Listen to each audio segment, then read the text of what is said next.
Chapter 1. When I saw my ex-wife again, I wasn't prepared for the shock. She had acquired the company I worked for. She had become my boss. Before this, Monica had abandoned me more times than I could count, always chasing after her so-called true love. It was for that man that we eventually divorced. Tonight, we have a team-building event with the branch office. The team leader shouted excitedly. Only pretty girls are coming. Single guys don't miss this chance. The entire office buzzed with excitement. Everyone knew this wasn't really about team building. It was a matchmaking event, dressed up in corporate clothes. Just as I was about to sign my name and pack up for the day, Monica appeared. "Matthew, get ready. You're working overtime tonight," she said coldly, walking up to the sign-up sheet. Without hesitation, she scratched my name off the list, grabbed my wrist, and dragged me into her office. The door slammed shut. She walked straight up to me, yanked my tie, and pinned me against the desk. "They can go, but not you," she hissed. "If I catch you sneaking off to some matchmaking event, I'll cut you down." Her voice, her haughty tone, stirred something in me. Memories, pain, a rising anger in my chest. "What does that have to do with you?" I snapped, pushing her away. I stormed out of her office. Luis, my colleague, saw me emerge and came over, eyebrows raised. "Matthew, what did you do to offend the CEO? Why? Is she always picking on you?" I shook my head and sat down at my desk, silently telling him I didn't know. "That's strange," he muttered, lowering his voice. "Could it be she's into you? Maybe she's just trying to get your attention." I looked up, irritated. Several colleagues nearby had overheard and started whispering. One of the women said, "Luis might be right. She always makes you stay behind with her." "Yeah," another chimed in. "Didn't she make us leave the red bean mooncakes for you last time?" "Enough," I interrupted, my voice sharp. "She has a boyfriend. She's almost remarried." I quickly packed my bag and walked toward the elevator. In the elevator, someone asked, "Matthew, how do you know that?" Another guy leaned in. "Bro, is it true? She's getting remarried?" I gave a bitter smile. Of course, it was true. "I'm the ex-husband who got cheated on for 5 years, I said, nodding once before turning and walking away, leaving them stunned in silence. Chapter 2. I thought seeing Monica again would crush me, but to my surprise, my heart didn't even stir. We had been married for 5 years plus 4 years of dating, 9 years in total. According to the so-called 7-year itch, we should have lasted. And yet, we still ended up apart. I remember the exact moment. My heart died. It was our 5th wedding anniversary. That night, she booked out the Twin Towers for him. Her beloved had returned, and she organized a 24-hour loop celebration in his honor. There was a breathtaking drone light show, roses, sparkles, glowing hearts in the sky. It trended online. People gushed about the kiss beneath the lights, about how romantic it all was. Golden Boy and Jade made in a perfect match, the Twin Towers official account wrote, while the world praised their fairy tale love story. I was at the hospital, tending to her father. The flowers, the show, the passion. None of it had anything to do with me. That night, when she texted, "I won't be back tonight," I had told myself not to overthink it, but I saw the trending post. Her father did too. He had just opened his weather app, and it popped up. He looked at me and sighed deeply. "Matthew, forget it. Let go of yourself. She's not worth it. Get a divorce." At first, I thought he was just trying to console me. But no, he meant it. "Dad, just take care of your health. Everything else doesn't matter," I told him. He waved my concern away. "Matthew, I don't have much time left. If you two get divorced, I'll have no regrets. I never should have let you walk into this fire pit. I couldn't control her. But your life is still long. Do it for yourself." Then he pulled out a card and a donation form from the drawer and handed them to me. I tried to refuse, but he stopped me. "She hasn't visited me even once while I've been here. This is what you deserve for taking care of me." He pushed the card into my hand. "Don't worry, I saved this money for you. If you don't take it, I won't rest easy." Finally, he urged me out. "There's a caregiver here tonight. Go back and get that divorce." Outside in the car, I sat quietly. I looked at my phone and hesitated. Old memories flashed through my mind. All those moments. When did I start pretending everything was fine? I had been lying to myself, saying things were over, but deep down I'd never truly let go. Chapter 3. I pulled out my phone and called Monica. I dialed 7 times.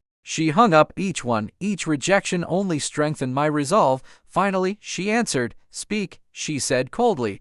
I was going to be direct, But the words that came out were, "Where are you?" Over time, she replied flatly, but in the background, I could hear Steven's voice, her idol. He was laughing. I sighed bitterly. I already knew. So why was I humiliating myself like this? "Monica, tomorrow at 8:30 a.m. let's go to the Civil Affairs Bureau for the divorce." There was a pause. Her voice was laced with impatience. "So, this is how it's going to be now. If you want a divorce agreement, I'll send it to you. Take it with you tomorrow." I hung up, drove home, and started packing. I decided to only take my own things. But as I began, I realized just how many of them were tied to her or to illusions I'd created: matching toothbrushes, couple outfits, couple jewelry. She had never used them. Many were still unopened. That's how love and indifference show themselves. She never loved me, and I had never even noticed. Even in our wedding photos, I was smiling. She wasn't. There was always a distance between us. She never wanted to get close, not even once.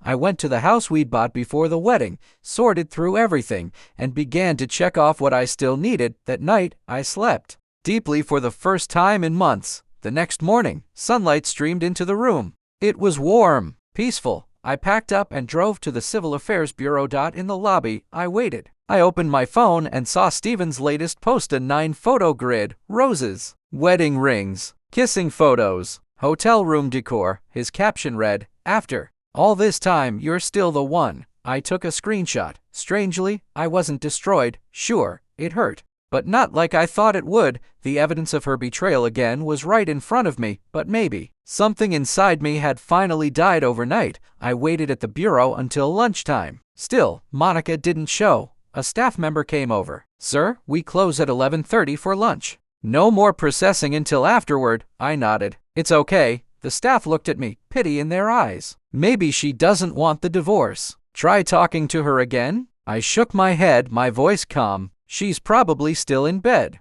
with her lover." The staff was stunned. I didn't want any more advice. I pulled out my phone and called Monica one last time. This time, she picked up immediately. "What's the matter?" she asked.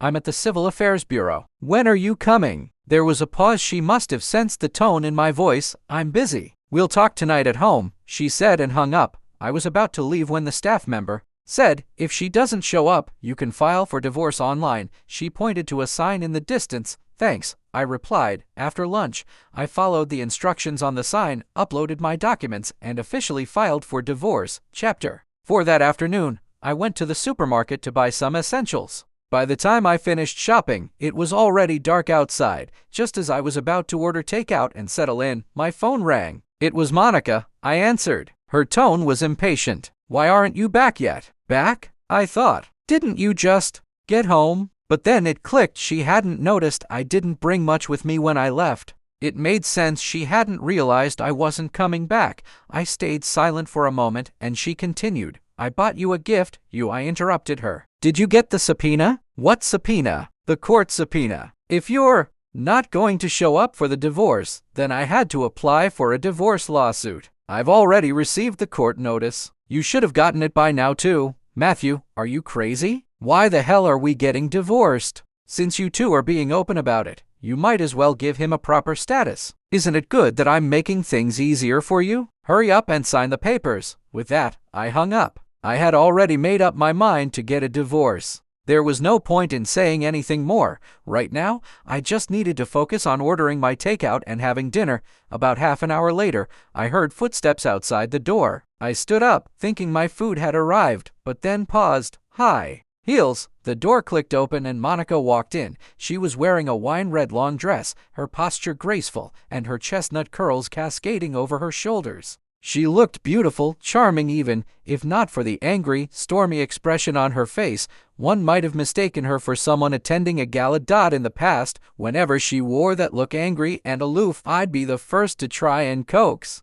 her, no matter who was right or wrong. She was always out of reach, like a cold, distant moon. And me, I was the one groveling beneath it, lost in my own self-pity. But now, looking at her, I felt nothing. It's amazing how powerful disillusionment can be. I finally believed that walking out of her shadow might actually be possible. Her presence reminded me of something urgent. Change the password. No, better yet, change the lock. Monica stepped into the apartment, her perfume wafting through the air. "Jasmine, I instinctively frowned. That wasn't her usual scent. It was Steven's. They'd probably been so close the fragrance clung to her. She handed me a box, opening it before I could say anything. Inside lay a Rolex green Submariner. I barely glanced at it. She always did this. Every time we fought, she'd toss me a so-called gift and act like everything was okay again. Like a reset button, but she probably didn't even remember it was the exact same watch. This was the fourth time now. Seeing my indifferent reaction, Monica's face turned dark. She clearly felt she was extending an olive branch and I was slapping it away. In her eyes, I was being ungrateful. Have you signed? She asked, her voice sharp. Or do you think there's something to split in terms of finances? I didn't get it. Why was she dragging her feet? There was nothing to split. We had signed a prenuptial agreement before getting married thanks to her best friend Ava. Of course, Ava didn't like me. It was obvious she wanted to set Monica up with Steven from the start. That prenup? Definitely Ava's idea, just in case Monica decided to ditch me later.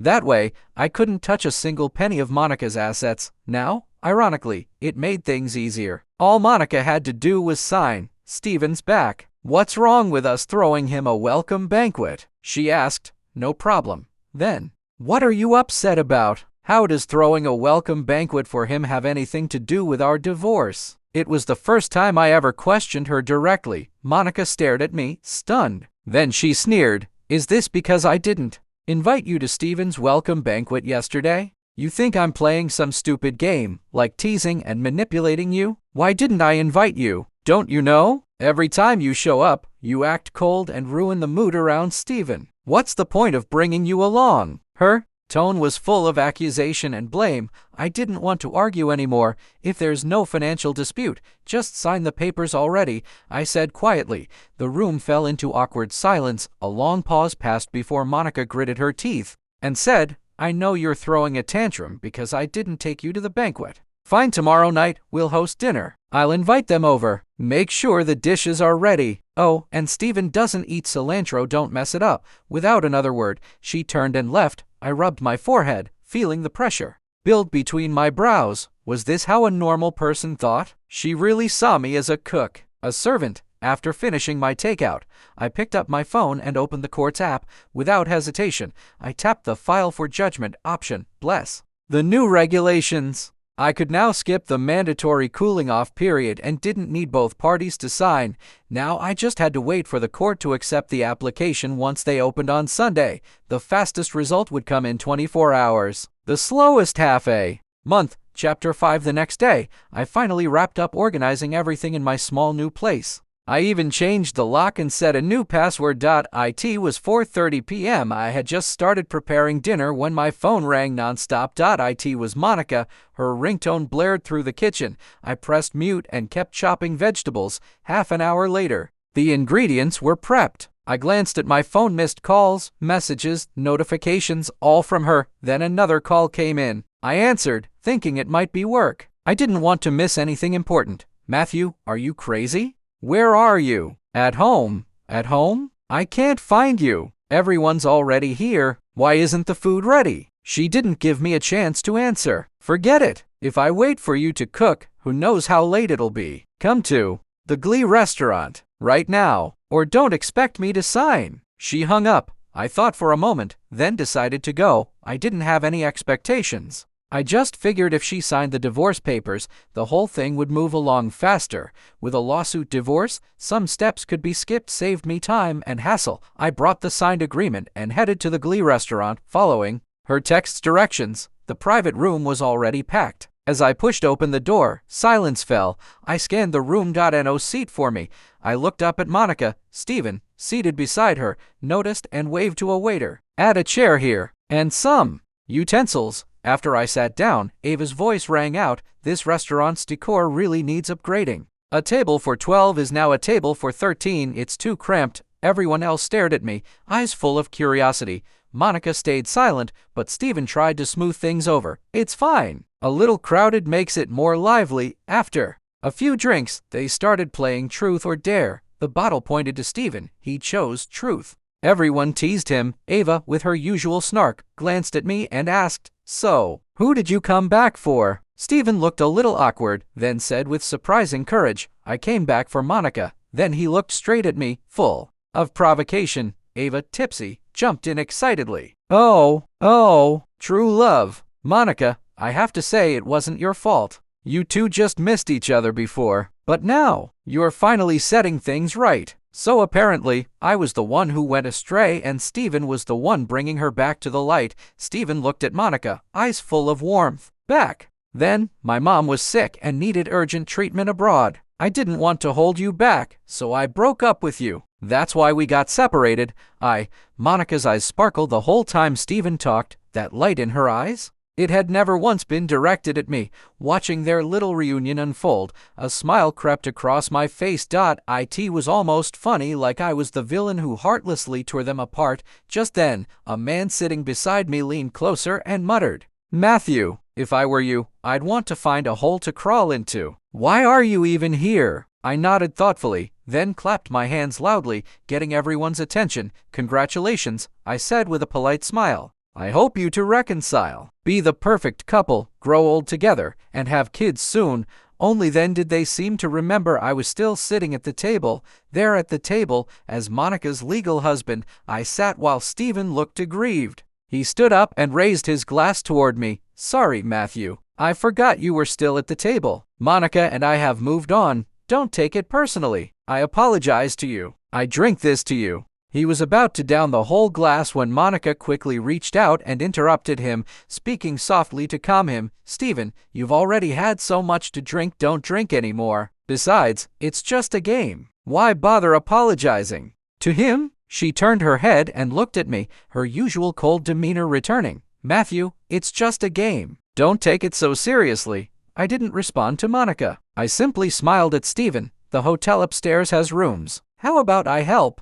You book one, consider it a gift from me. Oh, and one more thing, I've got a little extra gift for you. I paused before saying it. This is her ovulation period. If you want a child, you better hurry. Chapter 6 As Monica's mouthpiece, Ava immediately launched into her performance. She grabbed a nearby wine glass and hurled it at me. Matthew, watch your damn mouth. Crash. The glass shattered on the floor. Stephen quickly stepped in to smooth things over. Matthew, don't get the wrong idea. There's nothing going on between Monica and me. He always said the same thing just to provoke me into blowing up at Monica, so the two of us would have a huge fight. Then he could swoop in, console her, and play the role of the considerate, long-suffering nice guy. I replied flatly, of course, there's nothing going on between husband and wife. Monica's expression grew darker. How many times do I have to tell you, there's nothing between me and Stephen? You keep making things awkward over these petty suspicions. Every time I bring you out, you only know how to embarrass me. Apologize to Stephen and to everyone, and I won't hold this against you.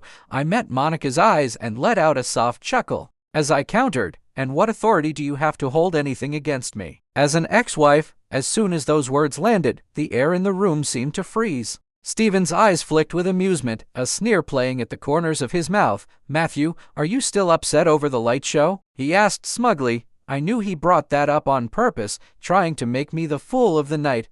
Matthew, if it really bothers you that much, then fine, I'll apologize. I genuinely didn't know in advance. I found out when I arrived. It was just a welcome banquet. I had no idea it was your 5th wedding anniversary. Monica took a deep breath, clearly struggling to hold back her anger. Matthew, grow up. Do you really think threatening me with divorce is going to get you anywhere? Stephen already apologized. Don't push your luck. Yeah, seriously. Just say sorry and let's move on. Don't ruin the mood. Voices chimed in from around the table, deflecting all the blame onto me in just a few lines. I wiped my mouth, said nothing, and stood up to leave. Matthew, stop right there. Monica snapped. You weren't even home that night either. What right do you have to criticize me? You asked me for money because your dad was in the hospital and I didn't give it to you, so what? My hand was already on the doorknob when I heard that and I froze in place. Behind me, Monica's mocking laughter followed. As she spoke, she pulled a bank card from her bag and slapped it down on the table. Isn't it just about money? Here, $1 million for the surgery. Now get over here and apologize to Stephen. I turned around and looked Monica up and down, my voice calm. It was your dad who was in the hospital, not mine. With that, I turned and walked out of the private room. then drove aimlessly down the road. I couldn't figure it out. Signing the divorce papers should have been the easiest thing in the world for Monica. In fact, it would be a win for everyone involved, so why was she dragging it out? Before I came tonight, I thought she might sign the papers, neatly announce it at the dinner table, let her friends mock me a bit, and then accept everyone's blessings for her and Steven. As long as she signed, I'd be free. Idle gossip no longer had the power to hurt me. When I got home, showered, and had nothing better to do, I opened WeChat out of boredom. The first thing that popped up was a post from Steven. In the photo, Monica was clearly drunk, cradled tightly in Steven's arms. The caption read, "Good night, my baby." And now, looking at this post, I felt nothing. Not even the faintest reaction. Not even a flinch. Chapter 7. The next 5 days passed in peaceful silence. I felt truly fulfilled. Finally, on Friday afternoon, I received the court's ruling, divorce granted. At that moment, I felt reborn. I was finally free. No more bowing and scraping. No more enduring Monica's rage. No more spiraling from Steven's smug social media posts. When I clocked out, my mood was so good I almost dragged my coworkers out for a celebratory dinner. Dinner and key TV, a total night out. I hadn't felt this happy in a very, very long time. Turns out, even just hanging out with coworkers after work could feel so damn good. It was PM when I finally got home. Just as I stepped out of the elevator, I noticed a figure standing at my front door. White dress, long wavy hair. Under the eerie green glow of the emergency sign, she looked ghostly. Since I was driving tonight, I hadn't touched a drop of alcohol. The scene was enough to scare my clear-headed self half to death. I looked closer. It was Monica. She caught the stunned look on my face, something flickering in her eyes, unreadable. I asked sharply, "What the hell are you doing at my place this late?" She bit her lip, clearly surprised that my first words weren't concern, but interrogation. Then again, the reason she couldn't get in was because I'd changed both the lock and the passcode. She lifted her chin stubbornly and pointed at the door. "You changed the code." I couldn't get in. I almost laughed. I walked past her and unlocked the door with my fingerprint. I was about to close it behind me, but she grabbed the handle and yanked it open. "Aren't you going to invite me in?" Before I could reply, she had already stepped inside like she owned the place. I'd added a lot of new things these past few days. It was no longer the bare, empty place it had been when she last came by. She wandered through my apartment like it was still hers. The tapping of her heels on the hardwood echoed throughout the space. She wandered for a while, clearly searching for something. Finally, her eyes landed on the Rolex Submariner she gave me last week. It was still in the same condition she left it in. "Just pushed to the edge of the dining table. Found what you're looking for. Can you leave now?" I stood by the door, holding it open, my face expressionless. Monica hesitated, holding her head high and trying to appear composed. "I gave it to you. It's yours. And also, I never agreed to the divorce." I sighed, irritated, and dropped the courtesy in my tone. "The court's already ruled on the divorce. Whether you agreed or not doesn't matter anymore. And if the watch is mine, then how I deal with it is also my business." With that, I strode over, intending to throw the watch box and all into the trash. Monica panicked and tried to stop me, yanking it back. "You've been making a fuss for half a month over this. Isn't this something you liked?" Clatter. The watch box fell to the floor, the watch flying out along with the cushion plus a photo. I bent down to pick it up, but Monica screamed and snatched the photo from my hand. She looked at me in shock. I didn't even spare her a glance. I tossed the watch and box into the trash and shoved it all toward the door. I looked up and said calmly, "Relax. I only saw the actual photo today. Now that you've got it, you can leave. I was done with this." Monica's eyes turned red as she trembled and asked, "The actual photo?" I nodded. "If you want the others, I can send them to you. The rest you can print out and admire with your new husband." Her mind seemed to short-circuit for a second. Then she stared at me, furious. "You hired someone to spy on me?" I was speechless. "You think someone like me, who couldn't even afford $1 million for surgery, has money to hire someone to tail you? Steven, your charming prince, he's the generous one. He sent me plenty for free." Monica looked like she couldn't believe it. She stumbled back a few steps and collapsed onto the couch. From the dropped photo, it was clear the angle could only be from a selfie. And that watch, she had Steven help her buy it. She didn't even glance at it before tossing it to me. If I had taken the photo, it wouldn't make sense. The only explanation was Steven, and from what I just said, there were more photos like this that Steven had sent me. No wonder, Matthew, Steven and you're innocent. I believe you. How many times do I have to say it? Isn't that the perfect boomerang? Monica left my place, dazed and defeated. After closing the door, I sat on the couch for a long time. 4 years of dating, 5 years of marriage, 9 years total. You can't say there were no feelings. There were some. Thankfully, not much left. And soon, maybe none at all. Chapter 8. For the next 3 months, Monica didn't show up. Time had dulled all emotions, and gradually, I truly felt nothing anymore. Even when she came back and showed up at my doorstep today, I felt no waves, not even surprise or confusion. She was just a plain, unfamiliar face. I glanced at her once, then looked away, turned, and started to open the door, but Monica grabbed my arm. From today, we're neighbors, she said. I looked up, confused.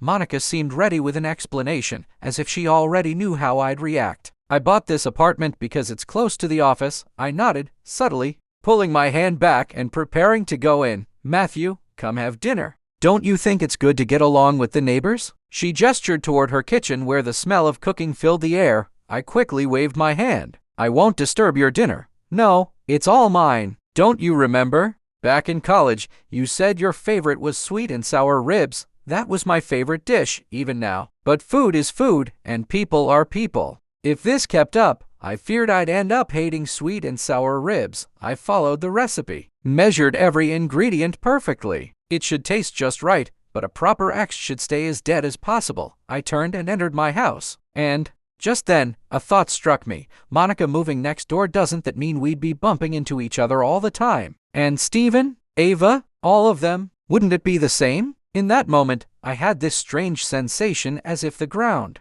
beneath me was about to collapse. A deep, inexplicable disgust. As if I couldn't even go home anymore. I paused, tried to calm myself. First things first, I'd handle what was in front of me. The next day at work, I was about to ask some colleagues about their shared apartments when I saw my team leader walking toward me with a well-dressed woman. He gave a quick introduction, Monica, our new general manager, and then started showing her around. I stood frozen in place, my mind completely scrambled. What did this mean? What was going on? She moved in next door last night, and this morning she becomes my new boss. Would she be bringing Steven or Ava in next? God, that would be a real nightmare. Forget it. Whatever. Work is work. Not everything can be smooth sailing, right? At least. The first day went by without any major incident. I clocked out and headed home. As I walked down the street, I suddenly heard a honking sound behind me. A pink sports car pulled up in front of me, and the window rolled down to reveal Monica's face. She smiled. Let's go. I know you can't drive today because of the license plate restrictions. I looked at the car, then checked my phone. I had a ride coming, number 1 to 3. Eventually, I gave in, opened the car door, and got in. It was rush hour, so traffic was crawling. Monica, in the driver's seat, spoke up. The second part of The Legend of the White Snake is out. Let's go watch it before heading back. I had talked about how excited I was for that movie before it came out. But back then, she said, what's the point of watching cartoons? I'm not going. I've already arranged to watch it tomorrow with someone, I said. She glanced at the rearview mirror a few times, then asked, after a long pause, who? A colleague or a friend? A guy or a girl? A blind date. She slammed on the brakes, turned her head, and stared at me. The horn blared from the car behind us. She quickly focused back on the road. After a long silence, she finally spoke again. Really? I nodded. Really? I don't need to lie about something like that. Huh? A blind date? Really? You're in such a hurry? It's a big deal in life. Of course I'm in a hurry. The rest of the ride was quiet. We both went home. The next day, I got to the meeting spot. The woman had already arrived early. It wasn't some random stranger. She turned out to be a junior from my university, someone I had debated against during college. I didn't expect to run into her like this, but since we were somewhat familiar, we decided to go through with it, partly for our families, partly because it wouldn't be awkward. Just as we sat down, someone appeared in front of us. Monica. She walked in like she owned the place, pulled out a chair, and casually sat down beside me. Jessica, my date, looked at both of us, clearly waiting for drama. Before I could say anything, Monica spoke up. Jessica, right? Nice to meet you. I'm Matthew's ex-wife. I thought I should clarify some things that the matchmaker might have left out. Matthew and I still have a lot of unfinished business. The divorce was just an accident. You should leave. But Jessica only smiled calmly and fired back, Monica, I thought you and Steven had finally gotten together. Made it official? Then she turned to me, Senior, you know I'm studying law. I handle divorce cases. If you ever need anything, feel free to ask. Legal fees are reasonable, but if... Her eyes flicked between me and Monica. She paused. If the case is too outrageous, I'll waive your legal fees, Senior. As a token of gratitude, just contact me anytime. I'm available 24/7. With that, Jessica grabbed her bag and left. I sat there, speechless. Monica, on the other hand, was furious. She turned to me and demanded, What's your relationship with her? You ruined my blind date and now you're asking who she is. I sighed, feeling helpless. I stood up, ready to leave. Monica must have thought I was chasing after Jessica. She quickly grabbed my arm. No, I came here to talk to you. Let's remarry. I yanked my arm away and stepped back. I'm not interested in a love triangle. I said coldly. It's not that. I'm not with Steven. I already know. He took my father's money and left. He only came back because he spent all of it and was looking for someone to pick up the tab. He even went to the hospital and made my father end up in the ICU. Enough. I cut her off, impatient. Are you done? Or do you think this is fun? It's not that. I really want us to remarry. I don't have time for this. We're divorced, and that means we have no relationship anymore. Even if you've realized your mistakes, your past actions left scars that can't be healed, and with that, I walked out of the restaurant. On the way home, I sent Jessica a message to apologize. She replied, telling me she'd said those words on purpose and that she felt sorry. Although we were from different graduating classes, the mess Monica and Steven made was no secret anymore. Even Jessica had heard about it more than once. She ended her message by congratulating me on escaping the torment and starting a new life. Just as she said, that new life really was starting to open up for me. I went to work on time every day, lived simply, kept a polite distance from Monica in the office. Then a new project came from headquarters. Monica specifically requested me to be in charge. Tomorrow, you're accompanying me on a business trip. I nodded. Work is work. Personal matters are personal. I couldn't afford to lose a promotion over this. The company arranged for the business talks to be held at a resort spa in a scenic area. After a whole day of meetings, I went back to my room alone and collapsed onto the bed. About an hour later, someone knocked. Monica stood there in a bathrobe, no makeup, staring at me. Let's go soak in the hot springs. I didn't hesitate. No, I said flatly. A crack formed on her beautiful face. Matthew, I know I've wronged you. But these past days without you have been so hard. I've missed you so much. I tried reaching out, moved next door, became your boss, but you completely ignored me. Didn't even look at me. I know you hate me. It's my fault. But can't you just give me a chance? Her eyes were red, full of hope. Maybe my silence gave her the illusion of hope because she suddenly grabbed my hand, trying to come in.